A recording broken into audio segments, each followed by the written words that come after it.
"33 days to the December 7 elections. This is the Election Bureau. Hello and welcome to the Citi Prime News. We're coming to you live from our studios at number 11, Dr. Martin Loop in Adabraka, Accra. My name is Ajua Tinkrama Domina. Top of our stories this afternoon. The Ghana Freedom Party is coming out to announce the presidential candidate and the vice presidential candidate who is contesting for the 2024 general election within 24 hours. Ghana Freedom Party to announce its presidential and vice presidential candidates in the next 24 hours as the Electoral Commission's deadline for submission of replacement draws close.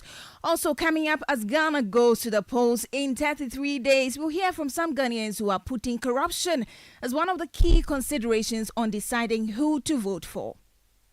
I feel the corruption and the MPP and the state capture and the MPP is quite serious, and I feel that NDC will be quite considerate. We'll later hit the campaign trail and bring you up to speed with what the various parties are up to. And on our special constituency report today, we'll throw the spotlight on the Ododo-Diodio constituency and the prospects for the two main political parties in this year's elections. Later in the bulletin, local governance shuts down in Boko following the halt in operations of municipal assembly as tensions in the area escalate. We'll tell you details of that stories and others all coming up in the next 30 minutes. Remember, this bulletin is live across the globe on citynewsroom.com. Around the country, we are live on a number of affiliate stations. If you're listening to us from the Western region, this is Beach 105.5 FM in Takrade, the Bunu region, J Life 95.5 FM in Sunyang. In the Ashanti region, this is Focus 94.3 FM in Kumasi. Orange 107.9 FM in Kumasi. In the Volta region, find us on Revival 99.3 FM in Tajevu. In the Northern region, this is Radio Bimbila 91.9 FM. In Upper East, find us on Tanga 93.7 FM in Bolga. And in the Upper West region, Tunsong 97.3 FM in Wa and Jirapa 96.1 FM. Citi Prime News at 12 midday. Update you on all the running stories and connect you to the newsmakers. You're welcome to the bulletin. We begin with some election-related stories.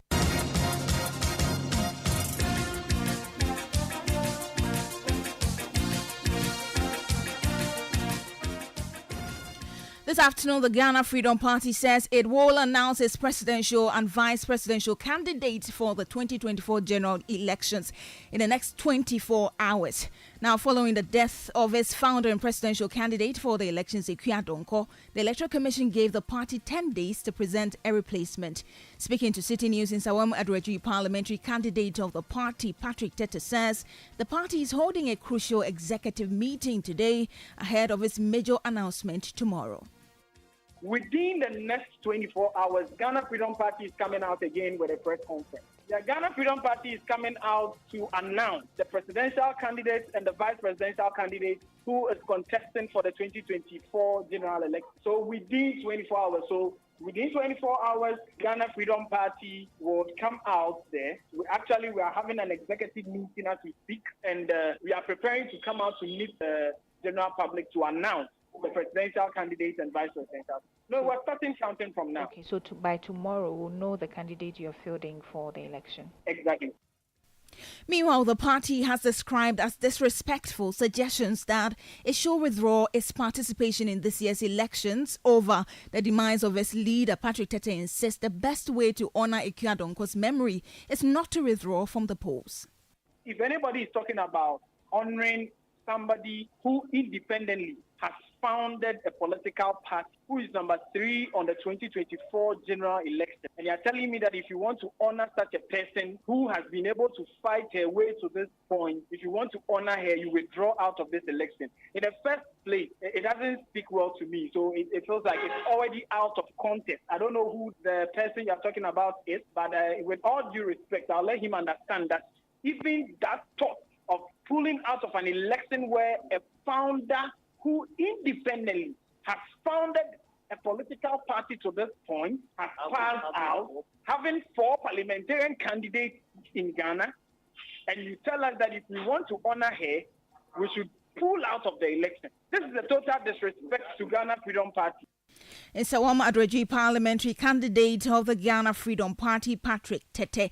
Well, let's go to the quarters of the New Patriotic Party, and its presidential candidate, Dr. Mahmoud Bawumia, has announced his intention to increase access to accommodation on the various tertiary campuses across the country. Access to accommodation on university campuses has become a challenge for students. While speaking at a youth forum in Accra on Sunday, Dr. Bawumia emphasized that his administration will prioritize the pressing issue of accommodation deficits on university campuses. My government will build on this by expanding educational opportunities for all.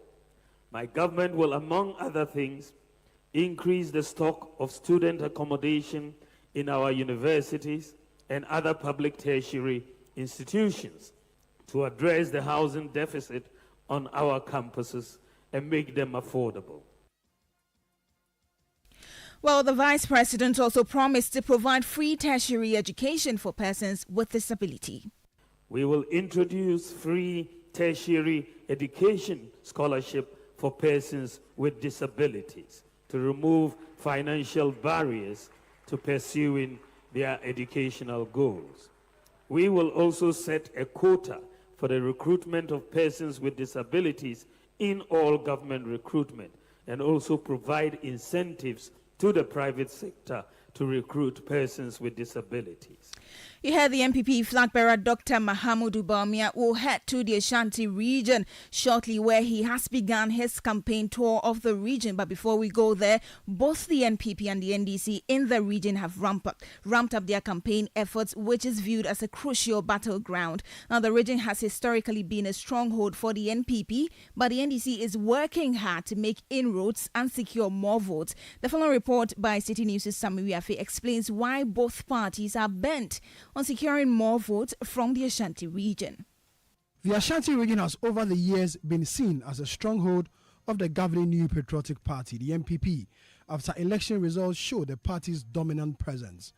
Out of 47 parliamentary seats, the NPP has 42 and the NDC only enjoys 4, namely Asawasi, New Edubiase, Seche Odumase and Seche Afram Plains, and 1 independent seat. With a voter population of over 2.5 million in the year 2012, the NPP, led by then candidate Nana Akufo-Addo, won the region with some 1,531,132 votes, representing 70.86%.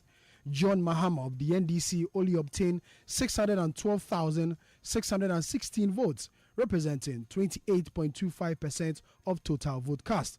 In 2016, the NDC launched an operation to secure some 1 million votes in the region. The party believed 1 million votes from the NPP stronghold will help win the election for them.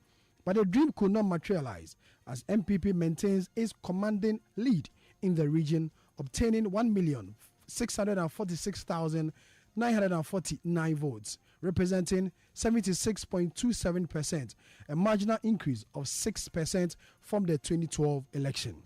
John Mahama of the NDC, on the other hand, only managed to get 497,242, representing 23.03%, a drop in the 2012 performance. The 2024 election, which many have described as a crucial one, will not have Nana Akufo-Addo on the ballot, but will still have John Mahama on the ballot. The NDC, in the year 2023, relaunched Operation 1 Million Votes with the hope that it will get more votes from the Ashanti region. The party believes that obtaining at least 35% of vote cast in the region will secure them victory. A former minority leader and MP for Tamale South, Haruna Idrisu, at the launch of the campaign of the Asawasi MP, Mohamed Muntaka, some months ago, says the NDC will do all it can to win 35% of total vote cast in the region.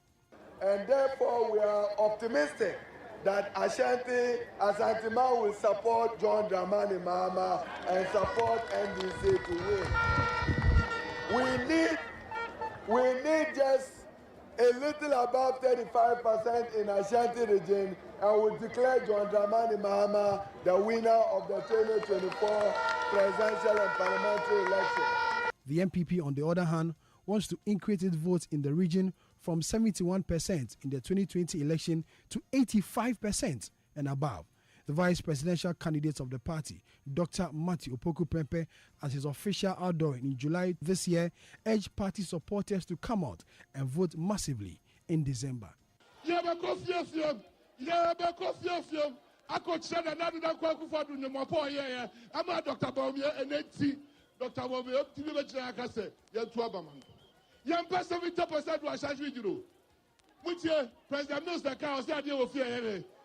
I deal with your headache. I deal with your headache. 75 in your we see up a day. 85%. 85%.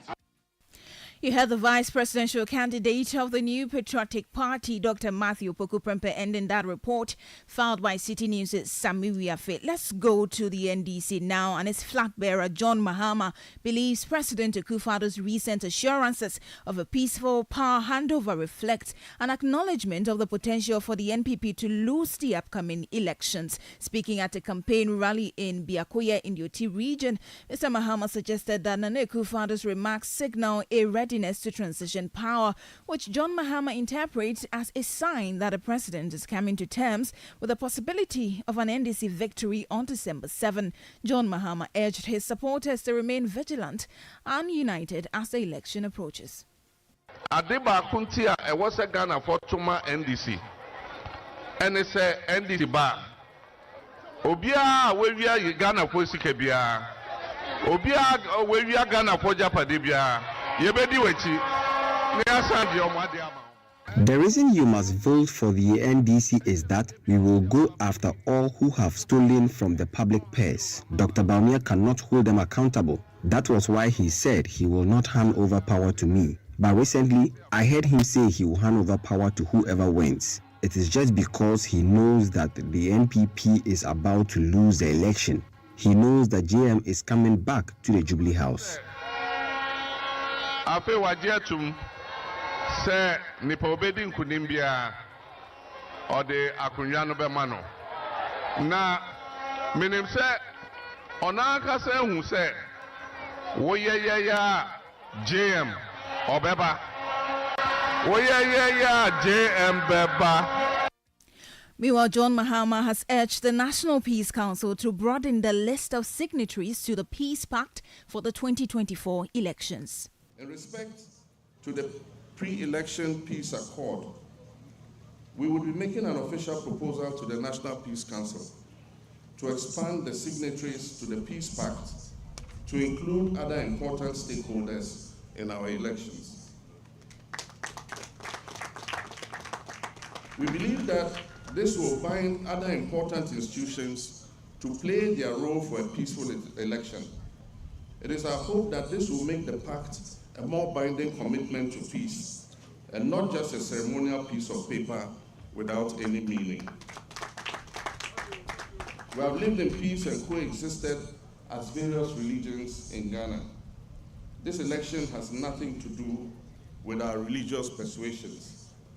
We're not looking for an imam to lead Friday congregational prayers. We're not looking for an apostle to lead Sunday church service. We're looking for the right expertise to lead our nation and make our nation better.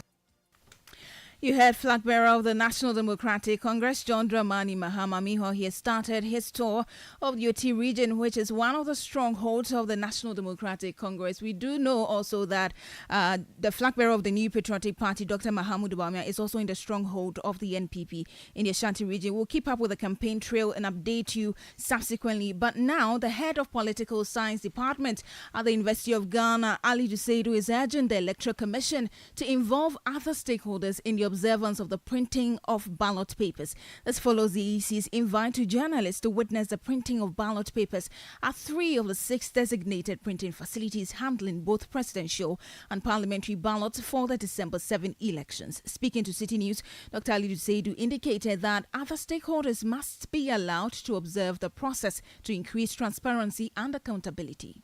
I know this there have been a lot of this year's election is a very critical one. There have been a lot of acquisition by some political parties that the EC has overprinted some ballot papers and they have been kept somewhere and all those things. So I believe one of the best way ways that the EC can enhance transparency is to allow both journalists, political parties already have agents, so journalists and other election stakeholders to see it, to even film it and then show it on their TV news, so that every Ghanaian will know that this is what is being done, and all the parties have a representative there, and there's no way something untoward could happen, right? If I see it on TV and I also hear it on radio, then I am also assured that the EC is doing everything possible to make sure that things go in a very free, fair, and transparent manner. But I don't think it should just be journalists. It should be extended to other electoral stakeholders in the country so that it deepens that element of transparency. You heard the head of the Political Science Department at the University of Ghana, Dr. Ali Duseidu. You're still listening to the Citi Prime News, still in the bulletin. We established what we call the 24-hour economy, which is going to mop up unemployment and make sure the young people get something meaningful to do. We'll throw the spotlight on the Ododo Diodio constituency and the prospects for the two main political parties in this year's poll. Stay with us for details of this and other stories coming up shortly. Citi Prime News at 12 midday. Update you on all the running stories and connects you to the newsmakers. Channel 1 TV is live on DSTV, GoTV, and HD+. On DSTV, find us on Channel 363. On GoTV, we're on Channel 117. And on HD+, get us on Channel 108. On a digital TV, run a new search. But take note that without an antenna, you cannot access Channel 1 TV. Channel 1 TV can be accessed on any free-to-air digital box, like the DSTV and HD+ boxes. Channel 1 TV, telling your story, empowering change. Citi Prime News at 12 midday. Update you on all the running stories and connects you to the newsmakers.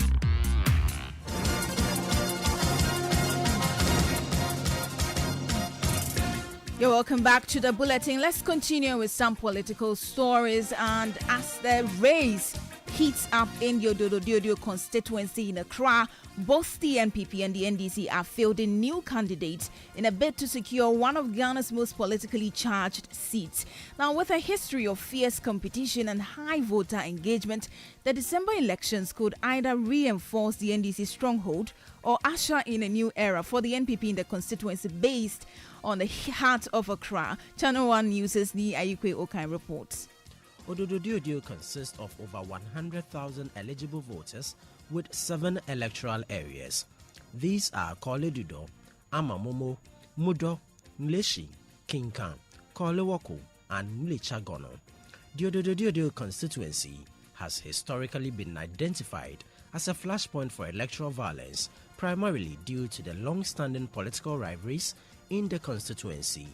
This has often necessitated targeted security measures by the police to avert conflict. As I speak to you, I know Ashikote. I've known him for a very long time. We've been friends over the years. We've done a lot of community work together. He has a calm demeanor like myself. Manaf, the same thing. He also has a calm demeanor. I don't expect to see what happened in 2016. In fact, from 2012, 2016, in 2012, the same Neil and Van der Poel with Captain Okankwe, you know, a lot happened. There's Lausus, the Canadian Japons were beating. So there's a particular candidate who can be associated with violence. And the fact that he is no more, I am happy. And I believe strongly that they will not experience any violence as we go into this election.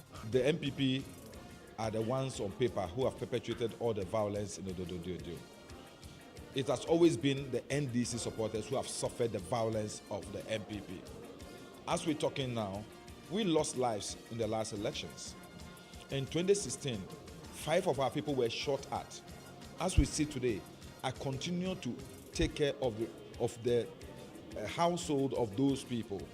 Some of them have been continually visiting the hospital and have been taking care of that for years. I have suffered it. So they cannot turn around. They are behaving like the proverbial bird or bird who goes to murky the water and turn around and come asking, how did the water get murkied? So that is the MPP for you.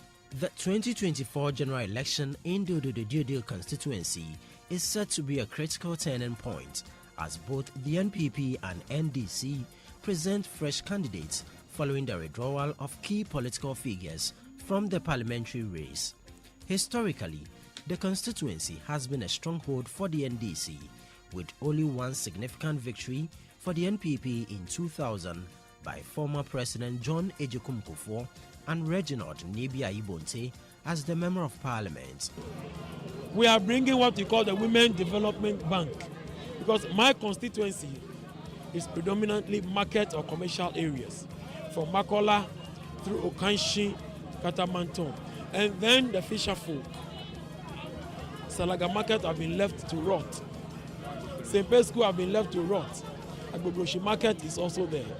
I will make sure our women benefit from this Women's Development Bank we are bringing on board, so they can put money into their businesses, so their businesses can grow.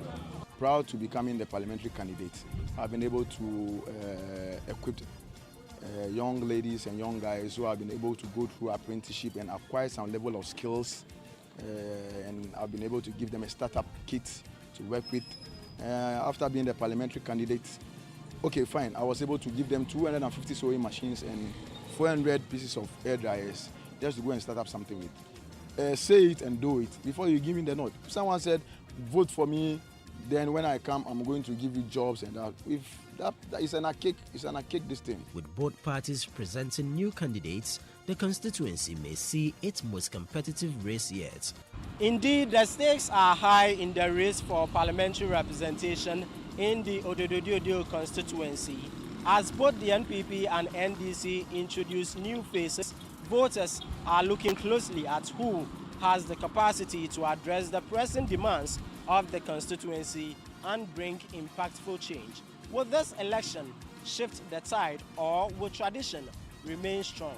December will tell. But for now, we will be watching closely. Reporting for Channel 1 News from Adedenko in the Greater Accra region, my name is Ni Ayukwe Okain.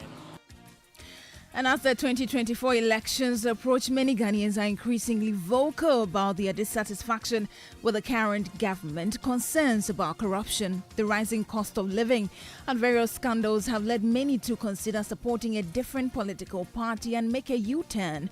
However, some NPP supporters remain steadfast in their loyalty, insisting they will continue to back the party. On the City Breakfast Show, several voters shared their views, highlighting the deep divisions in public sentiment as the elections draw nearer. I'm voting back JM. Why? Because at least he showed that the little that he got at the time, he was able to do something meaningful with it.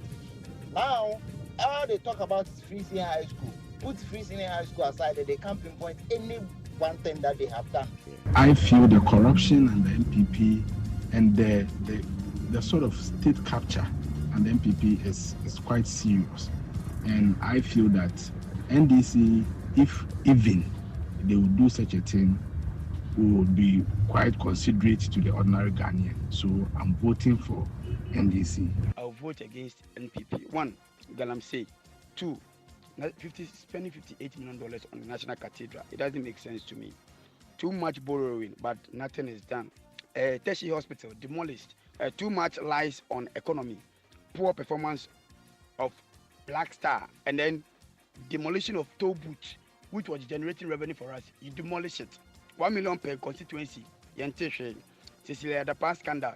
The president exonerated her. St. Paul School. Let's allow the MPP to continue. Let's allow them to continue for the next 8 years and see how effective 12 years or a 12-year tenure would be. So those were some voters on who has their votes ahead of the elections and why. Now, in a bid to actively enforce the country's asset declaration laws, the Ghana Integrity Initiative is advocating for the verification and publication of assets declared by public office holders. The declaration of assets has been central to proposals by the various political parties to tackle corruption in the run-up to the 2024 elections. The NDC's presidential candidate, John Mahama, at a recent governance forum in Accra, pledged to require all appointees in his next administration to clear or declare the assets within 30 days of assuming office. Speaking to City News, Executive Director of the Ghana Integrity Initiative, Mary Ada, explained that the information verification will aid in monitoring the assets declaration regime.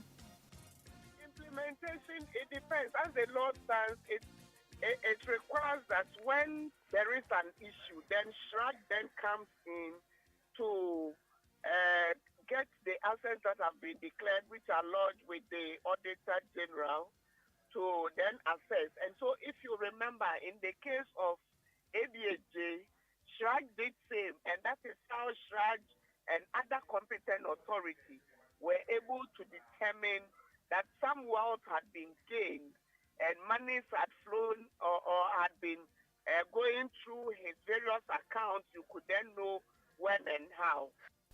Mary Ada is Executive Director for the Ghana Integrity Initiative.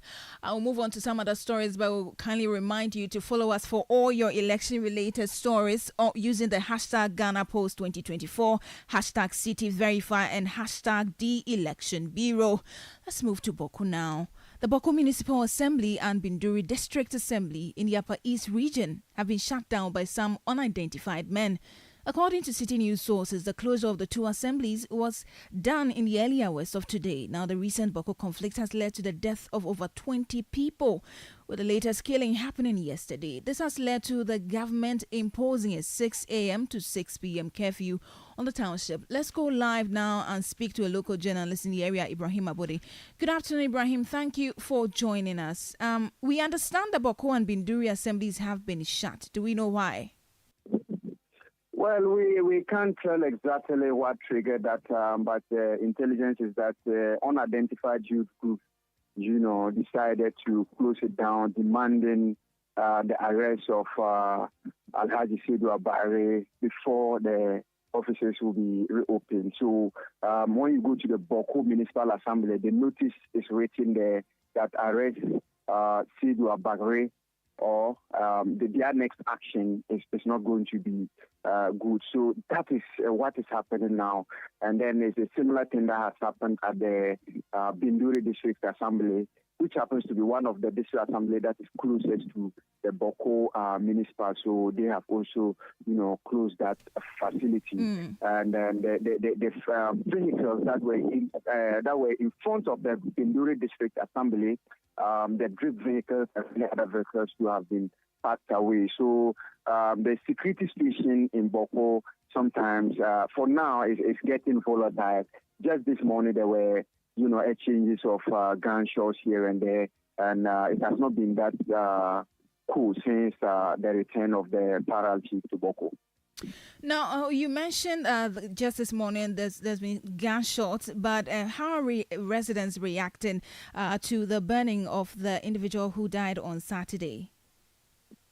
Well, like I indicated, after he died, there were gunshots. Yesterday, there were gunshots. Today, there's been gunshots. So I think that is, a reaction to whatever is happening throughout the area and that of the Wale incident. So it looks like the whole place is, is just not comfortable. Today happens to be a market day, and I could see market women running from the market towards other places when the gunshots started. Everybody is living in fear now. People don't actually, move from one area to the other because wherever you are moving, you need to make sure that people know you. Personally, we have Ibrahim, we'll have to end it here. The point well made. Thank you so much. That's a local journalist in the area, Ibrahim Abode. But let's stay on this because the Minister for Chieftaincy and Religious Affairs, Stephen Asamoah Boateng, has stated that the government is committed to restoring peace in Boko, a region currently grappling with violent clashes. The President, Nana Addo Dankwa Akufo-Addo, has always said that it's a government preoccupation to resolve the Boko matter amicably and with a long-term peaceful atmosphere. And indeed, we have worked at it closely for the past year and a half. I believe until recently, the Boko matter, or Boko has been a very peaceful area, but rather unfortunately, for the past week, we have had some serious. But because of the recent crashes, government yesterday released a press statement that declared a curfew in the Boko area due to the substantial threat to public safety and security. Government is guided by its responsibility to protect lives and property and above all, to enforce law and order to restore normalcy as quickly as possible.